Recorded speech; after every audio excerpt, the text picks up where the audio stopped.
Want to control your garden's water from your phone and save water doing it? Well, the Lumary Smart Water Timer might just be your new favorite gadget.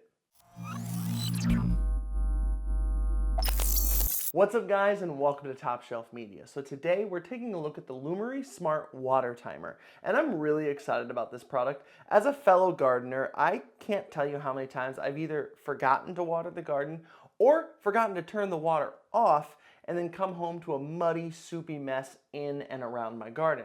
And I'm hoping this product will fix that. Now I do want to mention Lumary did send me this product for review, but they don't get to see this video ahead of time and they don't get any say in what I talk about in this video. So if this product sucks, I'm gonna tell you. If we take a quick look at the box, we can tell that this is IP55 rated. And if you don't know what that means, I did a YouTube video on IP ratings and what they mean. I'll link it up in the YouTube card for you to go check out. But with that out of the way, let's take a look at what comes in the box. Okay, as we open this thing up, there isn't a whole lot in this box. First off, we have the user manual as well as the USB Wi-Fi gateway. We'll get back to that here in a minute. After that, we have an extra rubber gasket and some connectors as well as some plumber's tape. And then there's the timer.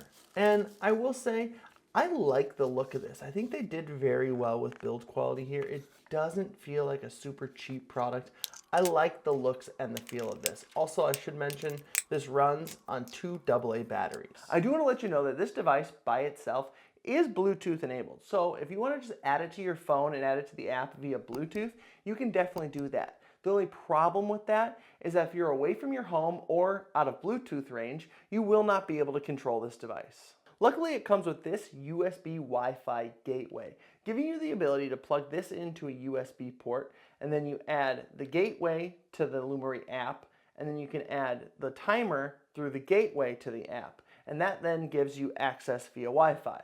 Unfortunately, from what I've read in the user manual, the distance between the gateway and the timer needs to be within about 50 feet. And the problem with that is that might not work in some households or make it just a little bit more difficult to use this product.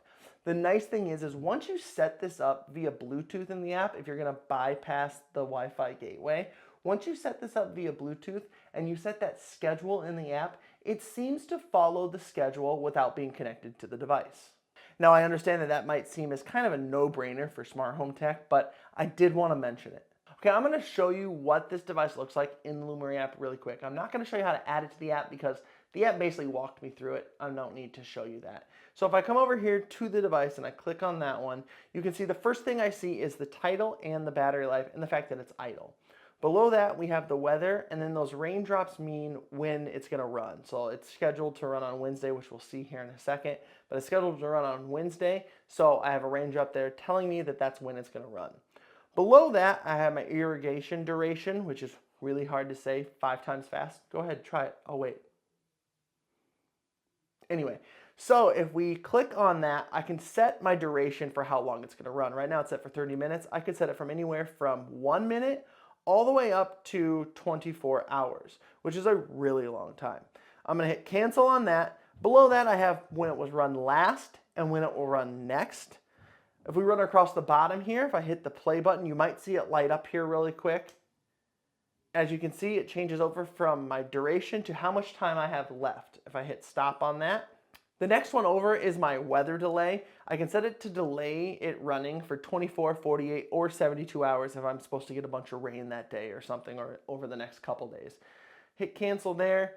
Here is where we do the timer or the schedule. So right now I have it scheduled to run on Wednesdays at 11:17. This was just to test it. This is not actually going to be my actual schedule. That'd be a terrible schedule to water a garden, I guess. Maybe not, depending on where you live. I don't know. Anyway, we're going to go back.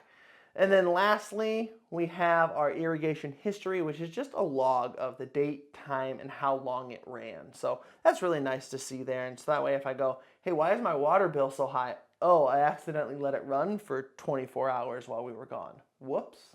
But that's just a quick overview of the app. Like I said, really easy to add, so don't worry about that. Okay, let's go outside and get this hooked up. Okay, as far as install is concerned, it's very simple. I just screw on the brass fitting onto the hose hookup on the side of my house, and I'm ready to go. And as you can see here, it has a pretty quick response time. Okay, I think this device works really well. And you can get it for under $30 at the time of recording this video. Now, in my short time of having this, I am loving it. I can't speak to the longevity of the product because I've only had it a short amount of time, but so far, so good. Okay guys, I hope you enjoyed this video. If you did, don't forget to hit that like button and subscribe to get more content from me. Until next time, stay curious, stay informed, and I will see you in the next video.